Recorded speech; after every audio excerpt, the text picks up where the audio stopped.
esa era la forma de encarar la seguridad de las estructuras en el código ACI, que es el que estamos usando.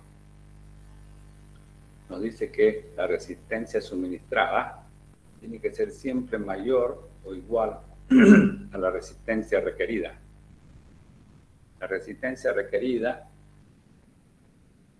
esta es obtenida mayorando las acciones o las cargas. Y la resistencia suministrada, lo que resiste la pieza, la sección, viene a ser la resistencia nominal afectada de un coeficiente pi, que toma en cuenta posibles errores, ya sean de proyecto como de ejecución, los valores de phi.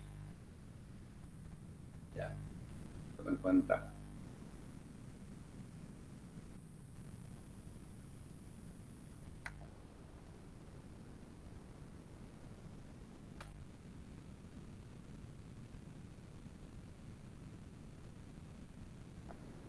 Habíamos visto factores de mayoración de las cargas. Todo esto ya hemos visto, cómo el código encara, digamos, para mayorar las cargas, las acciones para diferentes situaciones. Normalmente las situaciones que nosotros vamos a estar es la estructura con acción de viento. La edificación fue alta, más o menos, hay que considerar la acción del viento. Pero aquí están todas las situaciones posibles que puedan presentarse en cualquier situación. Ese es el código ACI. ¿Hemos visto eso?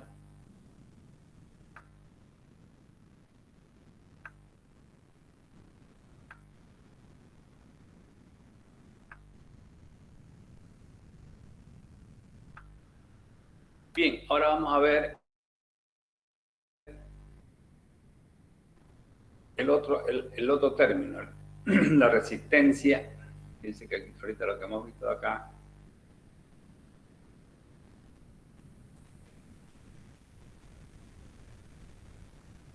es esto, ¿no? La mayoración de las acciones o de las cargas. Ahora buscaremos ver qué viene a ser phi, la resistencia de suministrada, phi, que es la resistencia nominal, que es la resistencia que resiste cualquier sección, ya sea flexión, esfuerzo cortante, cualquier esfuerzo. Esa sería la resistencia que resiste una sección cualquiera, pero a esa resistencia que se llama nominal se le aplica un factor de seguridad phi, que es lo que vamos a ver cómo varía. Para ello, vamos a ver, tenemos en la parte inicial de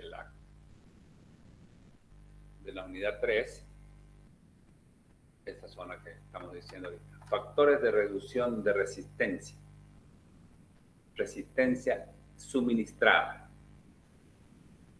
Llamada también resistencia de diseño, proporcionada por un elemento, sus uniones con otros elementos, así como de sus secciones transversales en términos de flexión, carga axial, de normal, portante y torsión. Debe tomarse como resistencia nominal calculada de acuerdo con los requisitos que supone la norma, multiplicada por un factor phi de reducción de resistencia que indicaremos a continuación. ¿Cuáles son esos valores? El factor de resistencia phi para secciones controladas por tracción vale 0,9. Quiere decir cuando estamos seguros que la falla es ocasionada por el fierro, por las barras fraccionadas. Sabemos que el fierro es un material dúctil y que tiene una gran capacidad de deformarse antes de romperse. Entonces nos da cierta seguridad, cierto tiempo de aviso en caso de falla. Un proceso no es una cosa rápida, como ocurre en el hormigón. Cuando las secciones están controladas por compresión, quien tiene que resistir es el hormigón, porque sabemos que el hormigón tiene una resistencia fuerte, relativamente fuerte a compresión. Entonces, cuando nosotros le asignamos al hormigón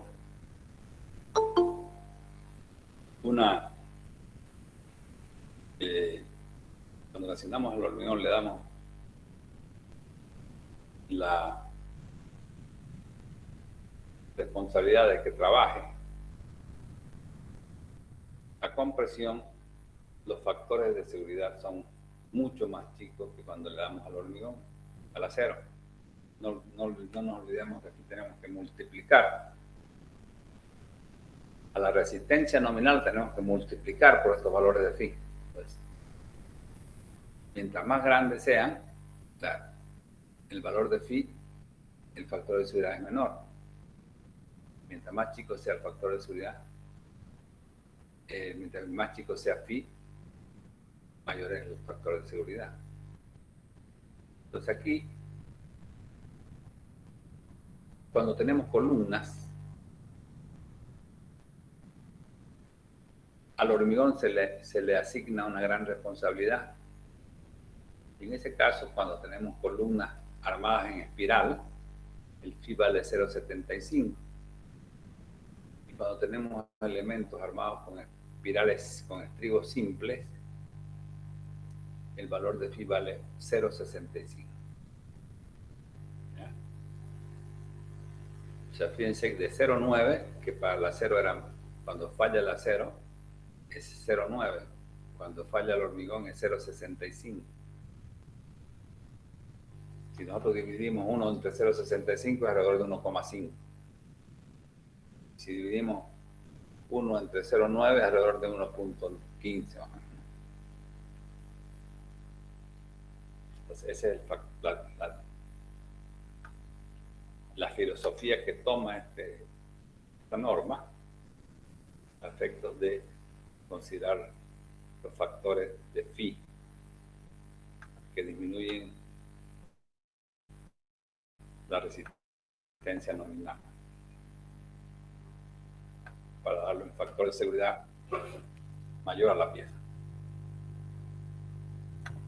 Para estos esfuerzos estos esfuerzos se presentan en tirantes, vigas y columnas. El valor de phi en un sector tal como lo mostramos en el siguiente gráfico va a depender de la deformación del acero. Fíjense que aquí tenemos la zona controlada por compresión, una zona de transición y una zona controlada por tracción. Cuando la zona es controlada por tracción, el valor de phi vale 0,9. Cuando la deformación nos da un valor que está entre el límite elástico menor que el límite elástico, el valor de phi es 0,65. ¿Ya? Y en esta zona hay una transición, podemos decir así. Hay una transición entre el 5 por 1000 que esta norma admite para un alargamiento del 5 por 1000 arriba, la sección va a ser controlada por tracción. Pero para una deformación del límite elástico del acero, sería esta deformación. Es un límite elástico y ya empieza la deformación del acero. Para este valor, Este es este valor. Para un acero 5000 más o menos vale. Podemos sacarlo. Para un acero 4200 vale exactamente 2 por 1000. Ahí vamos a sacarlo.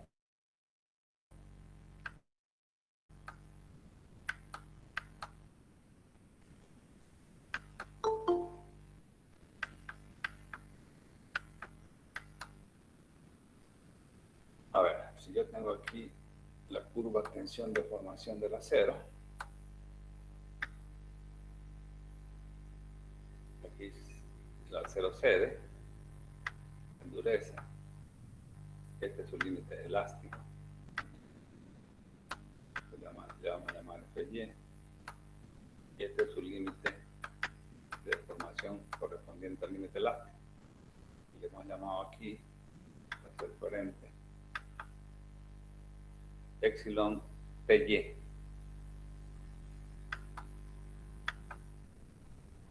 Epsilon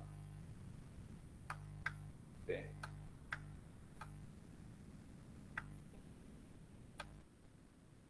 Epsilon Y nos podemos llamarlo correspondiente a su límite elástico. El epsilon Y, sabemos que por toda esta zona extraordinaria podemos aplicar la ley de Hooke. La ley de Hooke me dice que la tensión es proporcional a la deformación y se hace la igualdad a través del módulo de elasticidad. En este caso, sigma FY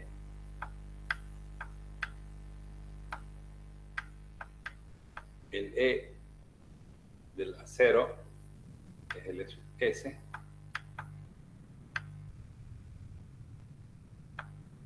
y esta es la deformación que corresponde al límite elástico epsilon sub Y.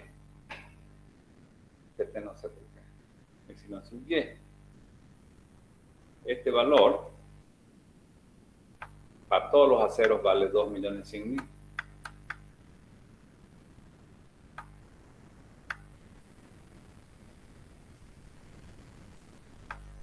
¿No?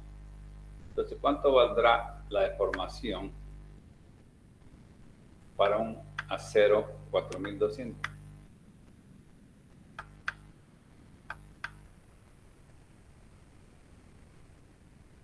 En este caso, la deformación vale, podemos sacarla, viene de dividir 4200 entre 2.100.000. 4200 dividido entre 2.100.000 me da 2 por 1000. 2 por 1000, 0,002. ¿Ya?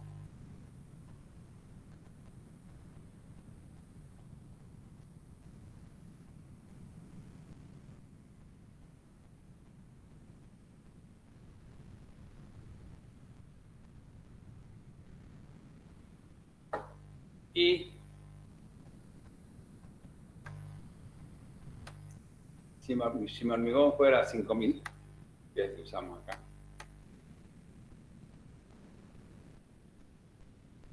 ¿cuánto valdría el epsilon S?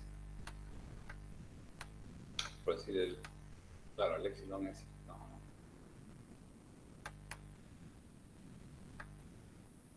El epsilon no es E.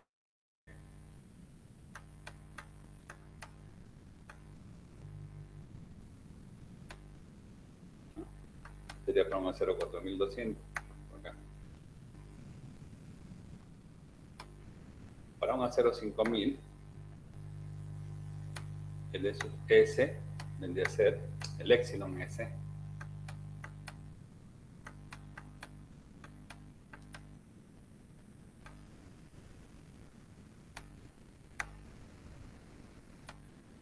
El epsilon sub Y, mejor.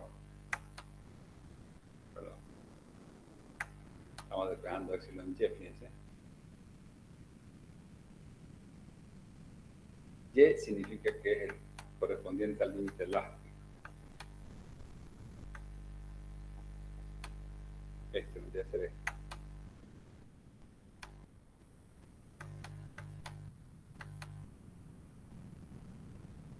Correspondiente con este Y, este Y. Vale, para un acero 5000, viene a ser 5000 dividido entre 2.100.000. ¿Cuánto es lo que nos acordemos?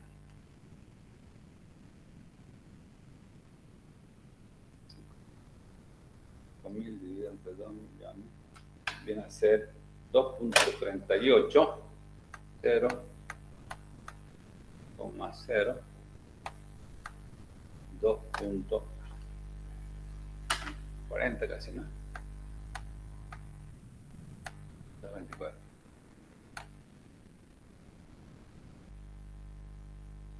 2.38 en realidad, redondeando 2.40. Esos son los valores. Estos valores me van a indicar si yo estoy, si la deformación del acero está en su límite elástico, en este punto, la pieza está dominada por compresión. Si es igual o menor que ese valor. Cuando la deformación está entre este valor, digamos, para un acero 4200, entre el 2 por 1000 y el 5000, voy a estar en una zona de transición. Digamos, si yo estoy al 3 por 1000, por acá, voy a tener que buscar cuánto es el valor de phi, sabiendo que esta es una línea recta.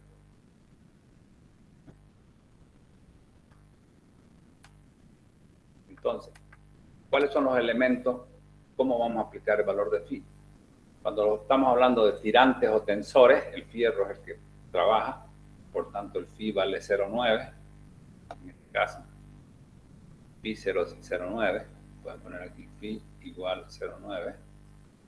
Cuando yo tengo vigas, trabajando a flexión o flexión simple o flexión compuesta, si yo la hago fallar a propósito a tracción, el phi vale 0,9.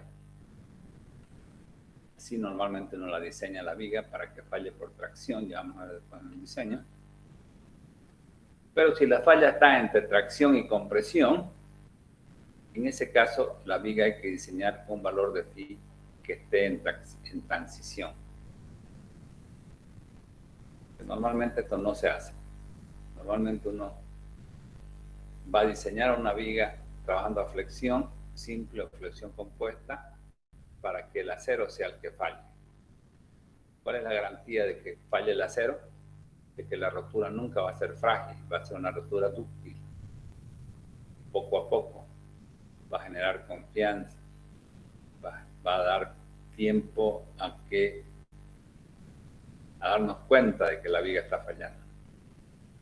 Pero si falla el hormigón, la rotura es sin aviso, rompe, porque el hormigón es un material, hemos dicho, frágil. Entonces, normalmente cuando hablamos de viga, nosotros la diseñamos para que falle por tracción. Sin embargo, cuando hablamos de columnas, sabemos que el hormigón trabaja con presión y una columna está sometida a compresión. Y bien es cierto que tenemos que ponerle fierro por lo menos un valor,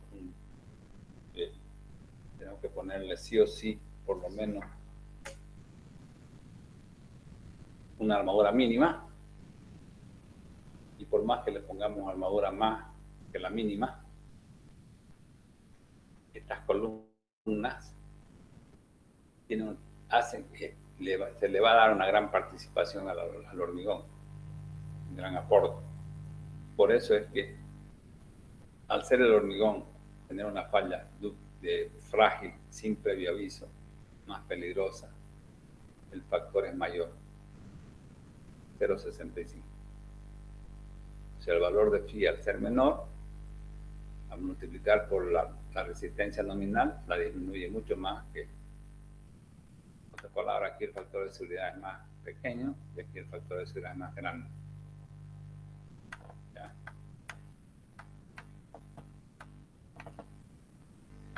De manera matemática podemos decir que ya aquí está la formulita, como yo puedo calcularla para cualquier situación que esté en zona intermedia, para obtener este phi, para cualquier valor que tengamos entre la deformación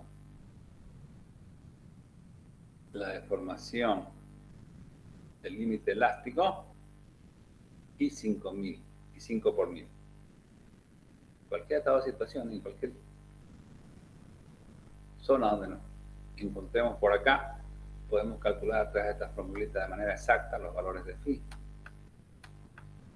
¿Ya? Para un valor de deformación cualquiera que esté entre estos dos puntos,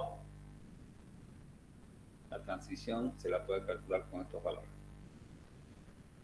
Con estribos normales, que es lo que normalmente aquí se usa en nuestro medio, columnas con estribo simple, es esta formulita.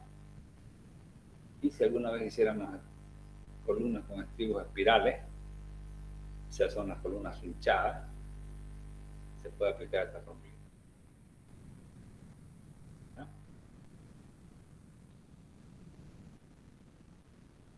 Si estamos con valores menores al valor del límite elástico, de formaciones menores, ahí el valor de phi vale 0,65 para el caso de columnas con estribo simple y 0,75 para el caso de columnas hinchadas.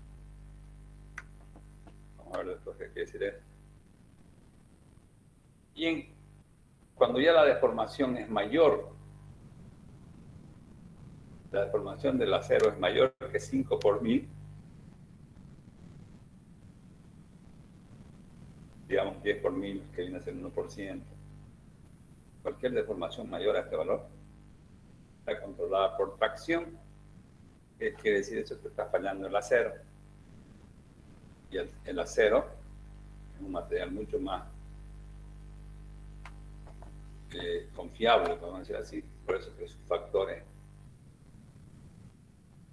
menor.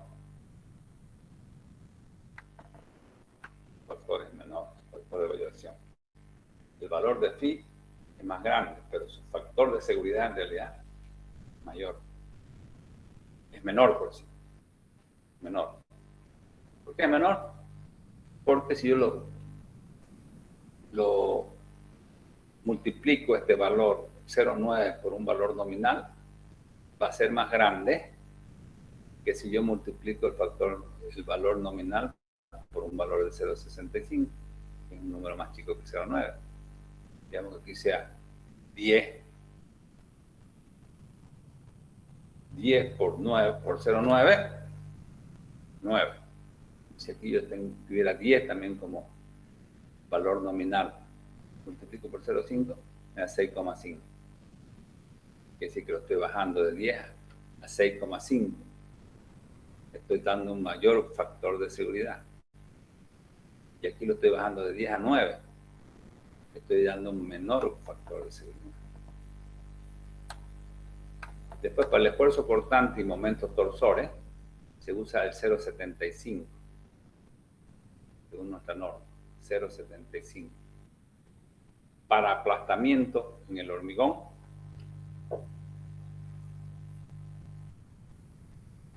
se usa 0,65. Para cartelas, ménsulas y modelos bien aspirantes, puntales, y 0,75. Estos son los valores entonces que hay que tomar en cuenta. Entonces, ¿qué hemos dicho? Que la resistencia suministrada tiene que ser siempre mayor o igual que la resistencia requerida.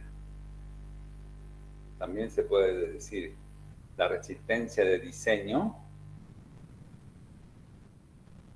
tiene que ser siempre mayor o igual a la resistencia última. ¿De dónde viene la resistencia suministrada de diseño? de multiplicar la resistencia nominal por un valor de phi. ¿Qué es la resistencia nominal? Es la resistencia que tiene la sección o el elemento a la rotura con limitación estadística. Es decir, asumiendo que los materiales, la resistencia de los materiales, tienen un nivel de confianza elevado, del 95%, caso es normalmente estructura corriente. La resistencia requerida, sin embargo, resistencia última, ¿de dónde la encontramos? De hacer los diagramas de esfuerzo con las cargas mayoradas o factorizadas. En los libros alguna vez vamos a escuchar la carga factorizada quiere decir que es la carga mayorada. A eso le llaman factorizada. La norma. ¿Ya? Resumiendo, aquí vamos a hacer una pequeña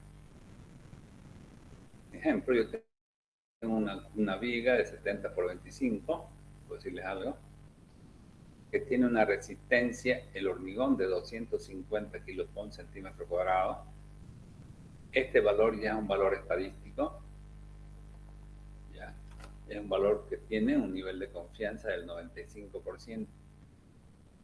Este valor del acero lo mismo. Y estas cargas, de igual manera, no son cargas que vienen, digamos, directamente de manera caprichosa, sino que han sido encontradas a través de hacer un análisis de probabilidad, de hacer investigación en las construcciones corrientes de varios lugares, digamos. ¿No? Digamos, aquí nosotros decimos que la carga G para esta viga vale 1.8, tiene un nivel de confianza, puede ser rebasada durante su vida útil, un 5%. Este igual, puede ser rebasada durante su vida útil, un 5%, pero ya no un 5% real, sino un 5% estadístico, ¿no? Y lo mismo esta resistencia. Esa resistencia puede ser menor que este valor en un nivel de un 5%. Ambas resistencias. Entonces, ¿qué quiere decir? Que estos valores ya tienen un valor estadístico. Están susceptibles a fallas. Que pueda fallar un pequeño valor. Hay una pequeña probabilidad de que estos valores sean rebasados y que estos valores sean disminuidos. Apliquemos los factores de seguridad para el método de rotura. O sea, estos valores que ya tienen un nivel de confianza, los mayoramos las cargas. Al mayorar las cargas, vamos a tener los esfuerzos que se llaman esfuerzos resistencia requerida o última. Este momento flector es el momento último que la sección de hormigón tiene que resistir. La resistencia nominal tiene que resistir al menos esta resistencia, este momento, esa resistencia nominal afectada en valor de phi.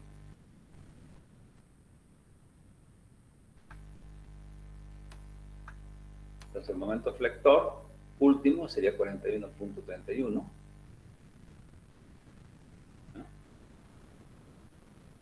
Y el cortante sería 18.36. Ya estamos hablando de las cargas últimas, tanto la carga permanente como la carga viva. Si la flexión está dominada por tracción, ¿no? El valor de phi es 0.9. Quiere decir que los materiales que valían 2.50 ahora va a valer 2.25. el valor que valía 5.000 va a valer 0, multiplicado por 0,9 va a valer 4.500. Es decir, estos valores que ya tenían un nivel de seguridad, además están aplicándole otro factor que toma en cuenta situaciones que van desde la misma variabilidad de los materiales como tamaño de las secciones reales ya en la obra, mano de obra y demás cosas. Si yo tuviera entonces, si yo tuviera acá un esfuerzo portante, un valor de phi vale 0,75, los materiales serían el hormigón con 187 en vez de 250 y el acero con 3.750 en vez de 5.000. Entonces, eso es la situación. Nosotros trabajamos, ya habíamos dicho nosotros vemos por qué hacemos esto, por qué diseñamos a rotura si nosotros no queremos que se rompa la pieza, ¿no? ¿Por qué diseñamos a rotura? Ya sabemos que si yo dibujo una curva, tensión, deformación de una pieza de hormigón, el comportamiento más o menos va a ser así. Al inicio va a tener para las pequeñas deformaciones, va a tener un comportamiento casi lineal, debe empezar a curvarse, plastificarse, para que se rompa. Aquí estamos a la rotura, estamos calculando acá nosotros. Pero estamos calculando ahí con una carga mayorada. Estamos mayorando a la carga muerta por 1,20 y a la carga viva por 1,60.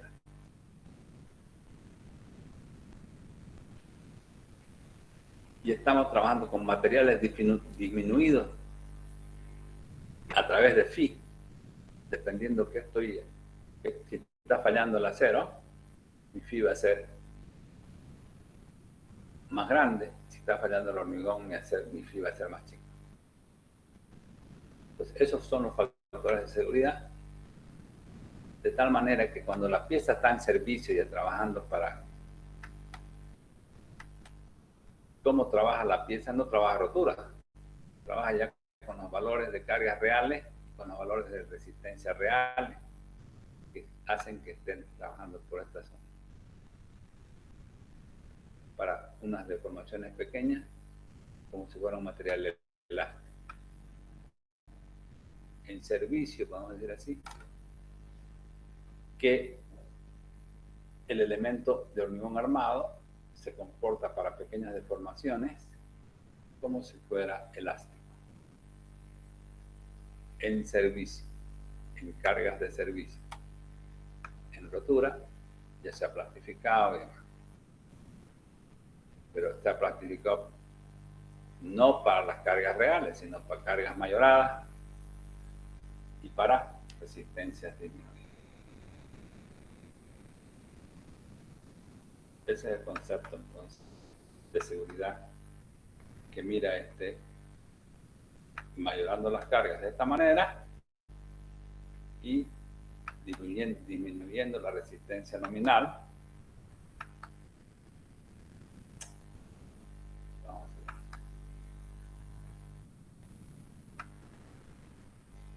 Y disminuyendo la resistencia nominal con estos valores de phi, aplicando como multiplicador valores de phi, ¿no?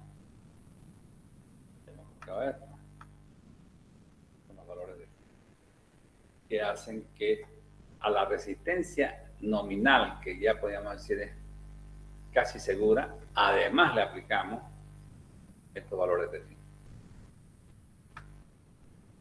Entonces, ¿cuál es la ventaja de este gran método de rotura? La gran ventaja de este método de rotura es de que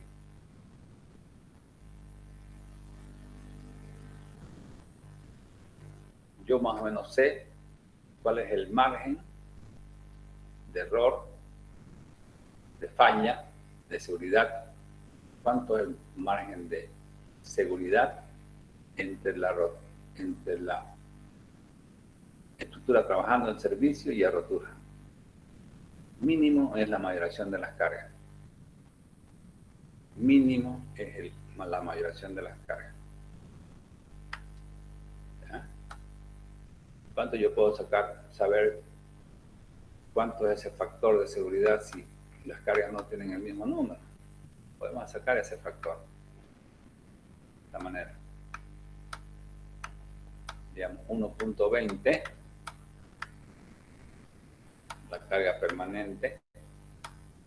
Estamos hablando de una estructura que está trabajando solamente con cargas gravitacionales, G y P.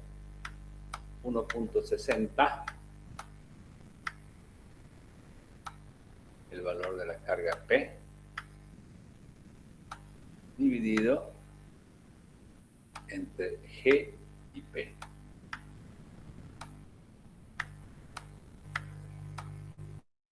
Este es el peso, digamos, podemos decir así, de un factor, dependiendo quién tiene más peso. Si tiene G más P, más grande que P, este valor se va a tender a 2.2, a 1.2. Pero si este P es más grande que este G, va a tender a 1.6. Más o menos podemos decir que en estructura de hormigón armado, este G está alrededor de entre 40 al 60%. La carga propia, el peso propio, la carga permanente, la carga muerta, es fuerte. En hormigón, digamos que fuera por decirles a ustedes un 40%. Está entre 40 a 60%. Pongamos que está en 40%. ¿Este cuánto tendría que valer? El 60%. ¿Cuánto sería el peso entonces? ¿Cuánto sería mi factor de seguridad? Sería 1.20 por 0.40 más 1.60 por 0.60. 1.44.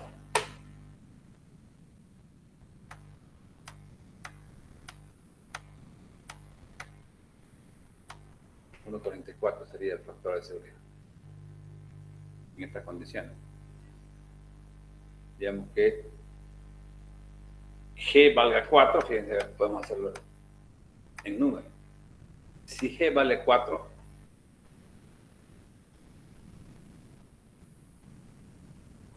por 4, y P vale 6, de ahí viene.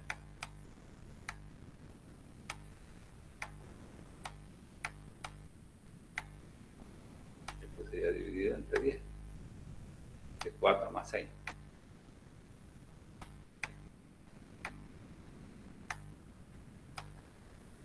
Este valor será 1.20 por 4 más 1.60 por 4 dividido entre 10.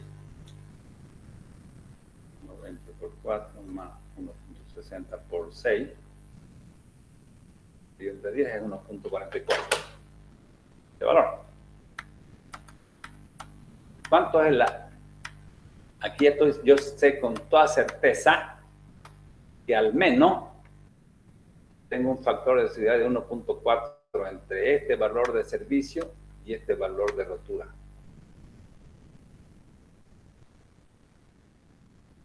¿Ya?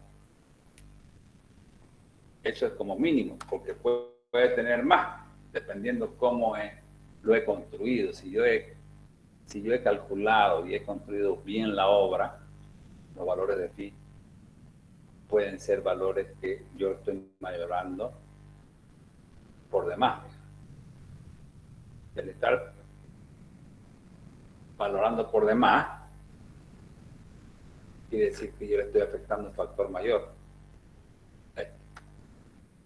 Digamos que yo lo tengo perfecto, todo lo que es material, el cálculo exacto.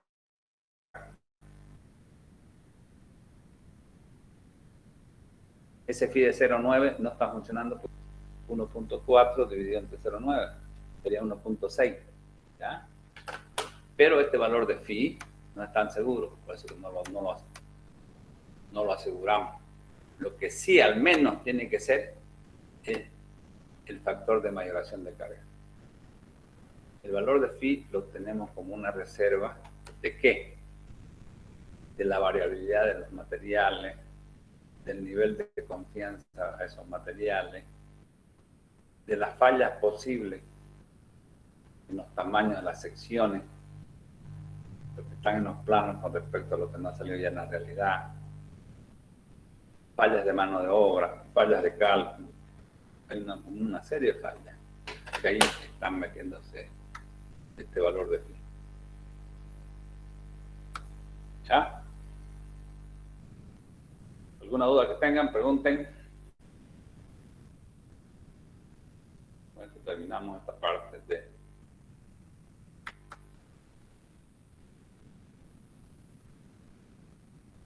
Muy tarde ya, ¿no? No hay dudas, no hay nada. Nadie va a preguntar.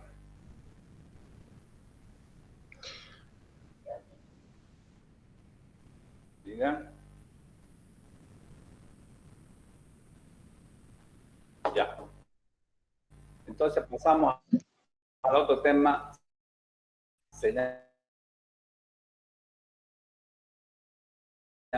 El nuevo tema se llama...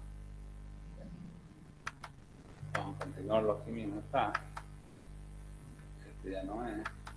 Vamos a borrarlo.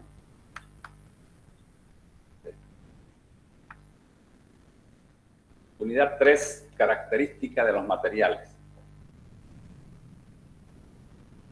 Ingeniero, una consulta. Diga. Antes de entrar a ese tema, me puse a resolver unos ejercicios que me pasaron del semestre pasado, una pequeña viga y encontrar el diagrama envolvente, ¿no? Ya. Yo quería preguntarle, tengo duda de cuándo usar la primera ecuación de U, que igual U 1.4 por G. Ya. Me dijo un compañero que solo se lo utiliza en pórticos y estructuras bien esbeltas. No quería saber si es así. Se lo usa cuando la carga permanente es fuerte. ¿Cuándo va a dominar eso? Cuando la carga permanente sea fuerte. O sea, cuando la carga permanente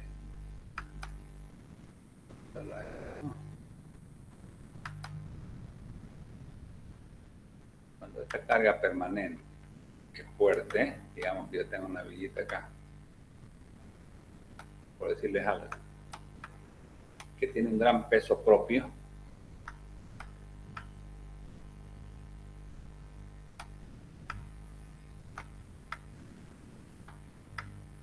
por decirles algo, digamos 3 toneladas por metro lineal, por cualquier situación, y tengo una carga viva muy pequeña, por decirte una, P igual 1 tonelada metro.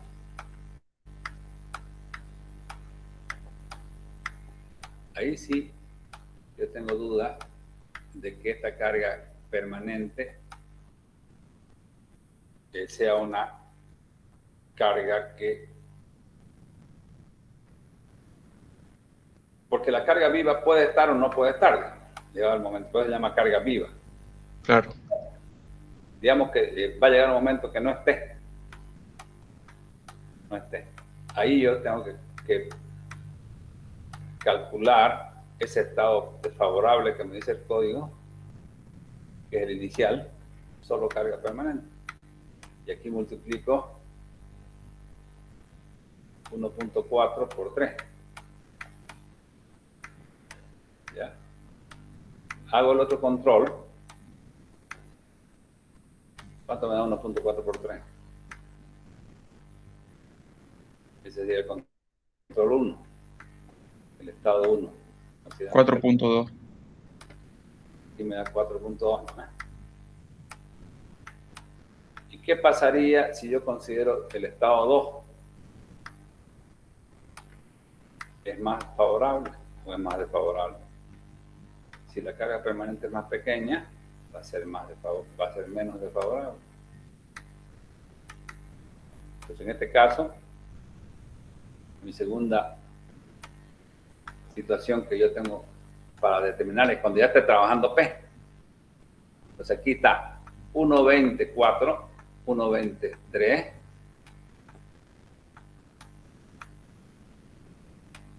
más P por 1.6. 1.6 por 1. ¿Cuánto da eso? 5.8. No, perdón, este es 1.20. Sí, 5.8. ¿Con 1.20? No, 1.20 da 3.60, 3.6, 5.2. Fíjense que inclusive, siendo pequeñita este valor de la carga P, este pasa a ser dominante. Pasa a ser la situación más desfavorable. Su carga es mayorada. Pero, digamos que yo aquí le he dado ya exagerado. Pongámosle aquí 10. ¿Cuánto me daría aquí por 10? 1.40 por 10. 14. A 14. Y lo demás, este acá, 1.20 por 10, más 1.60 por 1. 13.6. ¿Ah? 13.6. Ahí fíjense. 13.6. Ahí recién es que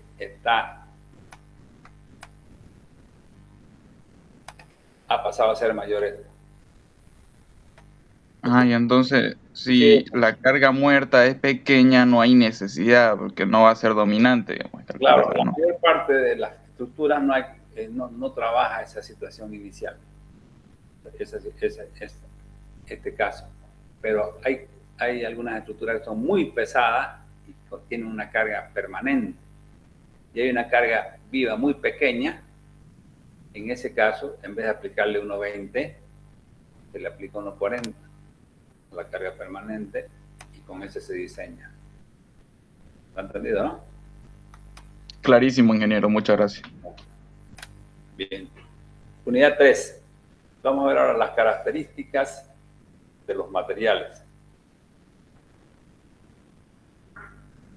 Nosotros sabemos que el hormigón armado está compuesto por dos materiales distintos, que son por un lado el acero y por otro lado el hormigón. Empecemos viendo las características del acero. Introducción.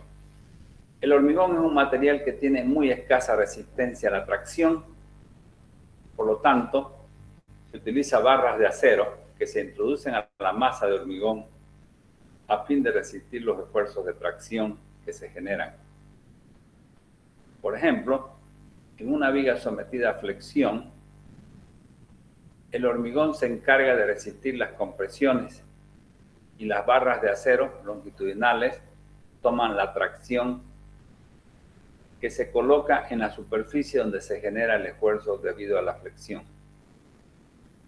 Adicionalmente, se coloca también en forma de estribos unas armaduras transversales que ayudan a resistir los esfuerzos de tracción diagonales en el hormigón causado por los esfuerzos cortantes.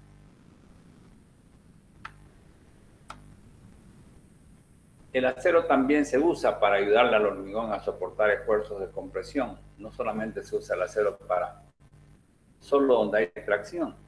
Como el hormigón armado, el acero también se usa para ayudarle al hormigón a resistir mayores compresiones.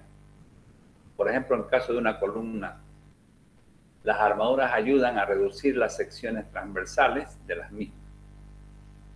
El fierro que se coloca en el caso de las columnas van a trabajar a compresión, no a tracción. Características geométricas de las armaduras. Las barras que empleamos en hormigón armado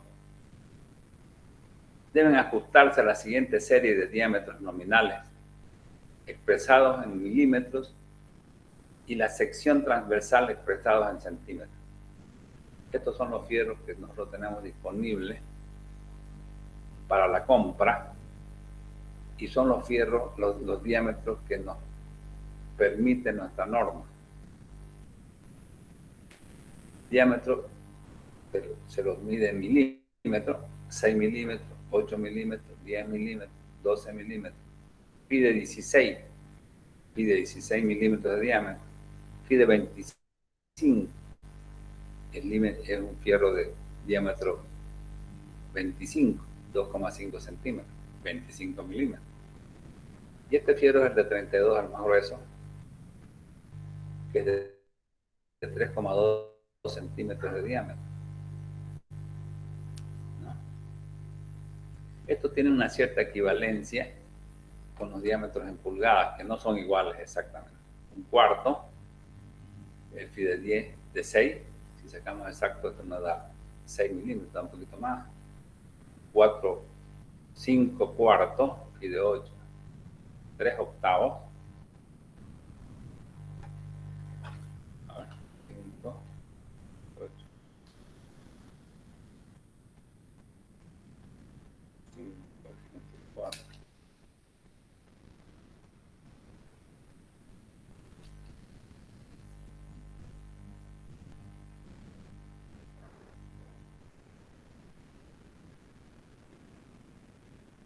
Está mal, ¿no? Está mal, no es 5 cuartos. FIDE 8. El FIDE 10 es 3 octavos, aproximadamente. El FIDE el de 12 es media pulgada. El FIDE 25 es 1 pulgada, 2,54. Sería un poquito más grande. De todas maneras, a nosotros no nos interesa estos diámetros en pulgadas, nos interesa, nuestra norma nos indica que tenemos que usar en milímetros. ¿Ya? Y a esos milímetros usted tiene que aprenderse de memoria esto. FIDE 6 es 0,28 centímetros de sección. ¿Y cómo se obtiene? Aplicándose la fórmula de sección. Pi por 0,6 al cuadrado dividido entre 4 me da esto en centímetros cuadrados. Digamos aquí uno que sería fácil. 2 por 2, el FIDE 20.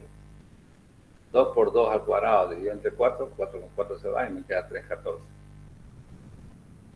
¿Ya? O sea, el diámetro al cuadrado por pi dividido entre 4 me da el área. El área normalmente nosotros la usamos en centímetros. Entonces estos valores ustedes tienen que aprenderse de memoria. FIDE 12, 1,13. FIDE 16, 2,01. FIDE 25, 4,091. FIDE 8, 8,30, 8,04. Entonces nuestras barras que nosotros vamos a usar tienen estos diámetros. ¿Y por qué tienen estos diámetros? ¿Por qué no usamos el FIDE 7, el FIDE 9, el FIDE 11, el FIDE 13, de 14? Porque de esta manera, si tienen esa secuencia, nosotros podemos darnos a simple vista, podemos darnos cuenta que este es un FIDE 6, este es un FIDE 10, este es un FIDE 20. Si fueran todos los números continuos, sería difícil darse cuenta a simple vista de qué diámetro estamos viendo. Cuando uno revisa las estructuras, ya cuando uno tiene una cierta experiencia, que la adquiere rápido, a simple vista no sabe que si es un FIDE 8, un FIDE 10, un FIDE 16, porque hay nomás una diferencia entre este y este y este, visual. Por eso es que hay ese salto, ¿no? Ustedes nunca van a encontrar un FIDE 17 a la compra, o un FIDE 11. No hay, solo hay esto, obviamente, que son los que vamos a usar. ¿Ya? Y que estas son las secciones transversales. Es decir, esta es una barra, las barras que nos llegan a nuestro medio tienen una luz máxima de 12 metros. La barra comercial de fierro corrugado es de 12 metros. No hay más largas. En algunos países hay más largas, digamos 18, 16 centímetros, 16 metros. pero en nuestro país llegan hasta 12 metros. Esta serie tiene la ventaja de que las barras correspondientes se diferencian fácilmente unas de otras a simple vista, lo que evita confusiones en la obra. Además, la sección de cada una de estas barras equivale aproximadamente a la suma de las dos secciones de las barras inmediatamente precedentes, lo cual facilita las distintas combinaciones de uso.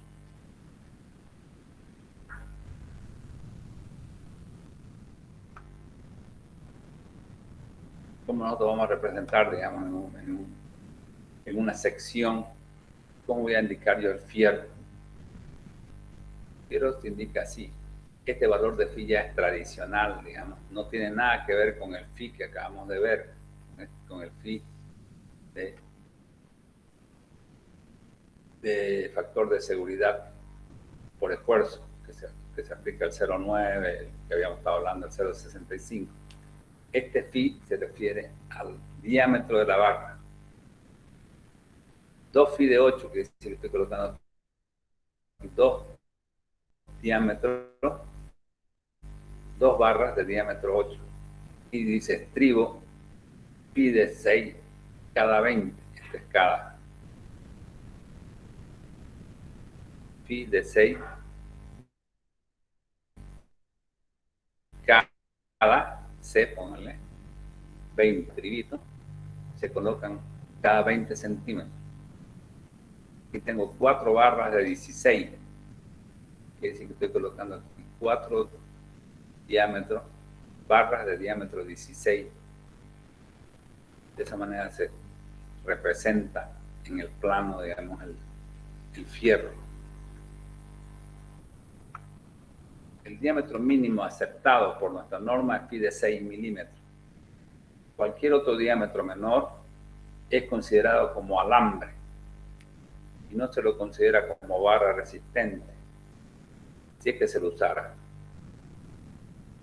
El acero es un material dúctil que le genera a la pieza de hormigón armado la capacidad de la deformación que el hormigón no la tiene, ya que es un material frágil. Barras de acero laminado en caliente. Las barras de acero generalmente son de sección circular, la que usamos en hormigón armado, ¿no? Con resaltes o corrugaciones en la superficie para mejorar la adherencia en el hormigón. Los aceros lisos casi ya no se usan como refuerzo, que en los inicios del hormigón armado eran los únicos disponibles. Hoy en día han sido completamente reemplazados por las barras corrugadas, con lo cual se ha logrado una mejora sustancial en la adherencia acero-hormigón. Calidades del acero de refuerzo. Cuando hablamos de acero de refuerzo, el acero de las barras que estamos hablando, ¿no? Barras corrugadas. Las barras de acero usadas en hormigón armado deben cumplir algunas de las normas siguientes. Norma ASTM, que se coloca así, A615, a 0 grados 60,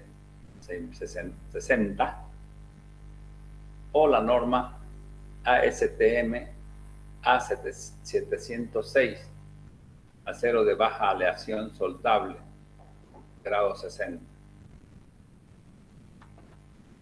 La norma A615 cubre los aceros de refuerzo que se usan con mayor frecuencia en la mayoría de los países. La citada norma no limita la composición química de los aceros, salvo el contenido de fósforo. La norma A706 cubre los aceros para aplicaciones especiales, en las cuales la soldabilidad, la facilidad de doblado y la ductilidad, consideraciones importantes para la elección del acero. Limita la composición del acero de tal modo que el carbono equivalente sea de 0,55%. La siguiente tabla nos indica los distintos aceros que se fabrican para usar en estructuras de hormigón armado. Se muestran sus limitaciones de fluencia, su límite de fluencia mínimo y máximo y la tensión última de rotura.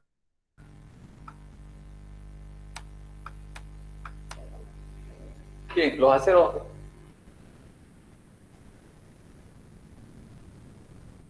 fíjense que los aceros, mientras más diferencia entre el valor mínimo y máximo, hay una mayor utilidad. Acero de 40 a 615, este es un acero dulce prácticamente. Ustedes se acuerdan, el A36 es el fierro dulce. Este A40 un poquito más que el acero dulce. Tiene un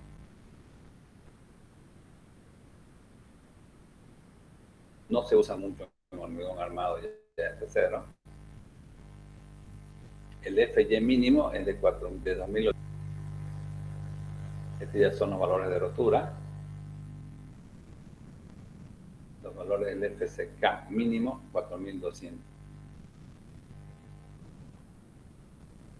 El grado 60 es el que se usa. Es el que se usa en la mayoría de los países. En la mayoría de los países se usa el acero grado 60, que su límite elástico mínimo es 4200. A rotura puede llegar hasta 6300. Fíjense que el acero, cuando nosotros estamos hablando de acero ahora, vamos a ver si tiene la curva, no estamos hablando del valor de la rotura, de la tensión de rotura, que estaría por aquí arriba. Estamos hablando del límite elástico. La referencia que tenemos de nuestros aceros no es el valor de rotura, es este límite elástico. El acero se comporta, si hacemos una curva tensión-deformación, un ensayo, se comporta elástico, es decir, tiene proporción entre tensión y deformación, hasta un límite, que se llama, hasta una tensión que es el límite elástico. Deja de cumplirse la ley de Hooke de un rato a otro y el acero fluye. Fluye, esta es la meseta de excedencia que se llama. Fluye manteniendo su resistencia, no es que cae la resistencia. Fluye, se deforma rápido de un rato a otro, pero mantiene su resistencia.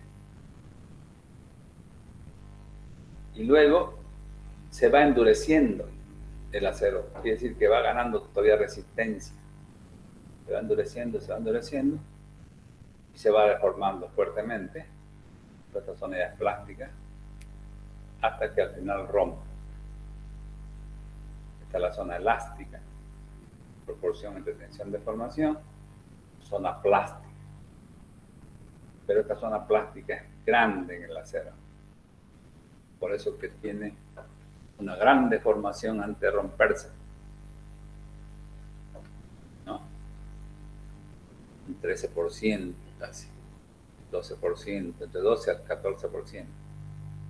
Es decir, de 100, en una barra de 100, de un metro, se deforma 12 centímetros antes de romperse. Es harto. Entonces es un material dúctil, ¿no? Fíjense, un acero A600 es un acero 60.000 libras pulgadas cuadradas. ¿De cuánto corresponde? A un acero 4200. Pues los aceros de 4200, la mayoría de los países, Argentina, Perú, casi todos en el mismo Estados Unidos usan el 4200. Este acero 615 es el que nosotros usamos, el acero 5000, límite elástico 5000, llegando a rotura hasta 7000. Y esta norma es la que normalmente ahora ya se usa. Casi todos los aceros modernos, esto ya casi está quedando también en la mayoría de los países, por lo menos que nosotros nos conectamos, está quedando fuera esta norma A615. La mayoría de nuestras normas actualmente, estamos hablando de un acero soldable, más dúctil. Es decir, acero de dureza natural, señor. Son aceros que entran a la fábrica en molde. Antiguamente, estos aceros se lograban haciendo, sobre todo estos dos, se lograba retorciendo el acero dulce, estirándolo y retorciéndolo. Acero de dureza natural y acero estirado en frío se llama. Esos aceros tienen menos ductilidad que estos, que son los vaciados en molde. Podemos decir entonces, resumiendo, que los aceros que nosotros ahora tenemos en nuestro medio son soldables y que están manteniendo esta norma A76. Cubre los aceros para aplicaciones especiales, los cuales son soldables, ¿eh? La soldabilidad, la facilidad de doblado, la ductilidad, mayor ductilidad. Es una...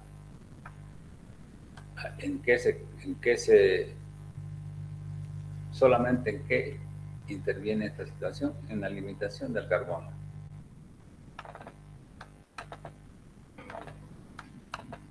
Entonces, los aceros ya modernos, todos son de dureza natural. No hace mucho llegaban los aceros tirados en frío, como uno se da cuenta. Los aceros tirados en frío parten de asumir una sección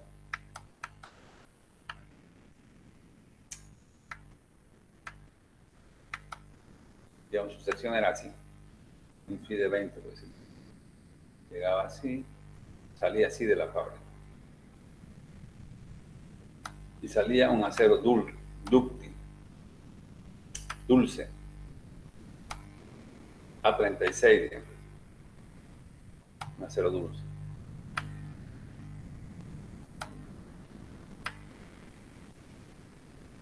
A este acero se lo estiraba de los extremos con maquinaria y se los rotaba y las moléculas se repartían, se distribuían de nuevo y el acero pasaba de dulce a acero de gran resistencia, pasaba de 4.000, de 1.200 más o menos. Su resistencia pasaba a ser un acero de 4.200, 3.800, más o menos. Y este ya es el acero que se usaba, quedaba más o menos así. Uno se da cuenta porque tenía las hélices.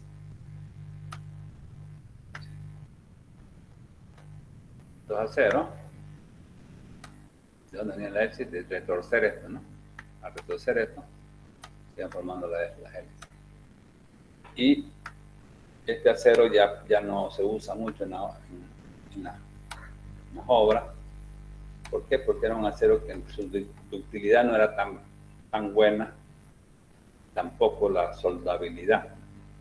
No se podía soldar. Sin embargo, los aceros que nos llegan ahora, ustedes se pueden dar cuenta que por qué están hechos en molde, porque los resaltos que tienen para recubrimiento son así.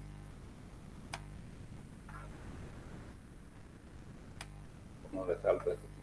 Están a toda la vuelta.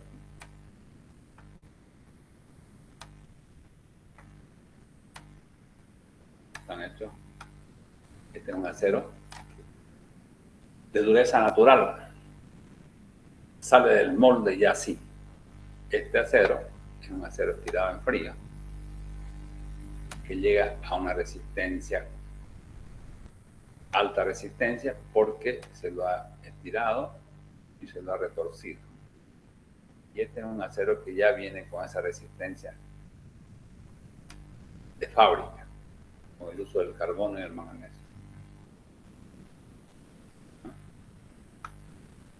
Bien. ¿Qué más podemos decir del acero? El acero que nos llega a Santa Cruz son 5.000, ya sea de Brasil o ya sea del Perú, ambos son soldables y están usando ya esta norma. En general, los fabricantes de acero se preocupan de cubrir el valor mínimo del límite de fluencia FY. Los ensayos de laboratorio indican el valor de FY real, que tendrían que ser siempre mayor al valor nominal. Normalmente, los valores de FY real, límite de fluencia, son más altos que los valores de FY nominal, con un 10 al 30% mayores.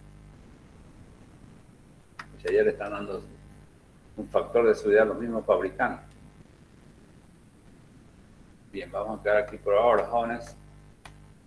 Vamos a tomar la lista. Estamos quedando entonces en, a ver, para acordarnos, propiedad mecánica de las barras de acero.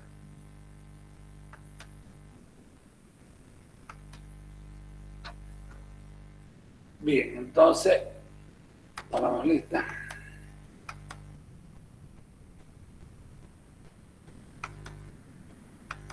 Si no me deja, lo rechazamos, que ya es tarde.